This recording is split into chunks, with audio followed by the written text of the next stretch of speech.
Hello అండి, క్విక్గా మనం ఒక రెసిపీ చూసేస్తాం లంచ్ బాక్స్లో పెట్టుకోవడానికి.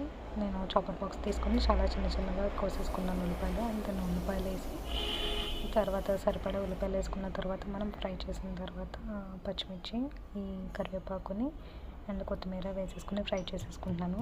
అండ్ తర్వాత వెల్లుల్లిపాయలు కొన్ని, అండ్ దెన్ సాల్ట్, తర్వాత తగినంత చింతపండు రసం, పసుపు అండ్ టమాటాస్ వేసి కొంచెం ఫ్రై అయిన తర్వాత ఈ టమాటాలు కూడా మనం వేసేసుకోవాలి. కొంచెం బాగా ఫ్రై చేసుకోవాలి. ఈ రెసిపీ నాలాంటి వాళ్ళకి తెలియకుండా ఉంటుంది కదా చాలామందికి. నేనైతే మా మమ్మీకి కాల్ చేసి అడుగుతాను, తను ఫోన్ ఎత్తలేదు. యూట్యూబ్లో చూసి నేను చేసిన రెసిపీ ఇది. చింతపండు రసం వేసేసుకోవాలి అండ్ కారం పీసులు పెట్టేసుకోవాలి. ఇలాగా పీసులు వచ్చేసిన తర్వాత తీసేసుకొని అండ్ కోడిగుడ్లు వేసుకోవాలి. ఇష్టమైన వాళ్ళు కోడిగుడ్లు వేసుకోండి. పచ్చిరొయ్యలతో కూడా ఇది వండుకోవచ్చు. నేను కోడిగుడ్లు వేస్తున్నాను ఇక్కడ. ఇలా ఘాట్లు పెట్టుకొని వేసుకుంటే బాగుంటుంది, కోడిగుడ్లోకి వెళ్తుంది. నేను కొంచెం షుగర్ వేసుకున్నాను, కావాలితే వేసుకుని లేదంటే